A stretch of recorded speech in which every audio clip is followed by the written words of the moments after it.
नमस्कार, मी रुची। मित्रांनो, आपण रोजच्या जीवनात प्रत्येकाकडून नेहमी काही ना काही शिकतच असतो, मग ते लहान मुलांपासून ते प्राण्यांपर्यंत। याच्याशीच निगडित एक अविश्वसनीय पण सत्य घटना आहे। एका हरणाचे पिल्लू खेळाच्या जाळ्यात अडकले होते। त्याची आई हरिण एका कार समोर आली आणि नम्र मुद्रेत उभी राहिली।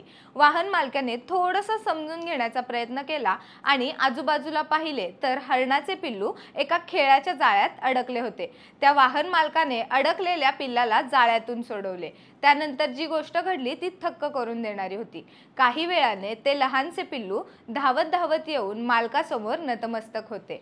हे एक अद्भुत आणि अलौकिक दृश्य आहे। आजच्या युगातही प्राण्यांमध्ये ही संवेदनशीलता दिसून येते, पण आज आपल्याला समाजामध्ये बऱ्याच जणांना कृतज्ञता सोडा पण केलेल्या उपकारांची देखील जाणीव नसते। याच संदर्भातील माझ्या अनुभवातली एक गोष्ट सांगते। माझ्या 2 मैत्रिणी होत्या। दोघींनाही पैशाची अत्यंत गरज होती आणि वेळप्रसंगी मी दोघींनाही मदत केली, पण जेव्हा पैसे परत करण्याची वेळ आली तेव्हा दोघींनी वेळेवर परत केले नाहीत। म्हणूनच मी दोघींनाही कॉल करण्याचे ठरवले। पहिल्या मैत्रिणीला जेव्हा कॉल केला तेव्हा तिने कॉल लगेच रिसीव केला आणि मला म्हणाली, "हे बघ, तू मला वेळप्रसंगी मदत केली त्याबद्दल खरंच थँक्यू। मी तुझी ऋणी आहे, त्याबद्दल काही शंकाच नाही, पण काही कारणांमुळे मला पैसे परत करता आले नाहीत। तू काळजी नको करूस, मी थोड्याच दिवसात तुझे पैसे परत करेल."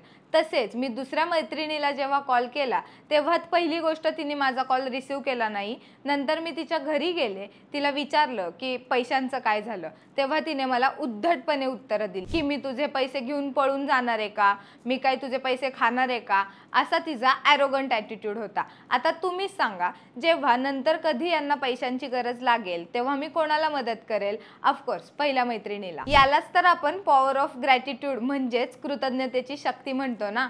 पॉवर ऑफ ग्रॅटिट्यूड ही आकर्षक शक्तीप्रमाणे काम करत असते। त्यासाठी कृतज्ञता व्यक्त करण्याचे आध्यात्मिक महत्त्व समजून घेतले पाहिजे। आता तुम्हाला प्रश्न पडला असेल की आभार मानायचे तरी कोणाचे, कृतज्ञता व्यक्त करायची तरी कोणाबाबतीत? तर सर्वात प्रथम येतो तो देव।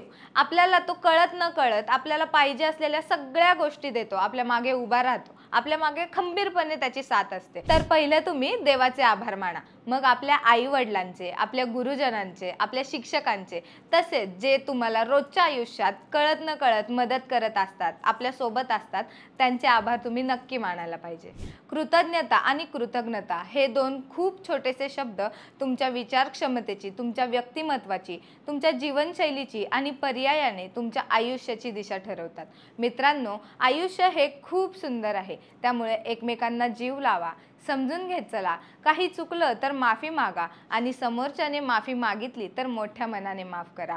अडचणीत असलेल्या प्रत्येक व्यक्तीला मदत करा आणि कोणी आपल्याला मदत केल्यास ते विसरू नका। अशाच आणखी नवनवीन व्हिडिओ पाहण्यासाठी सबस्क्राईब करा आणि हो, लाईक करायला विसरू नका। थँक्यू।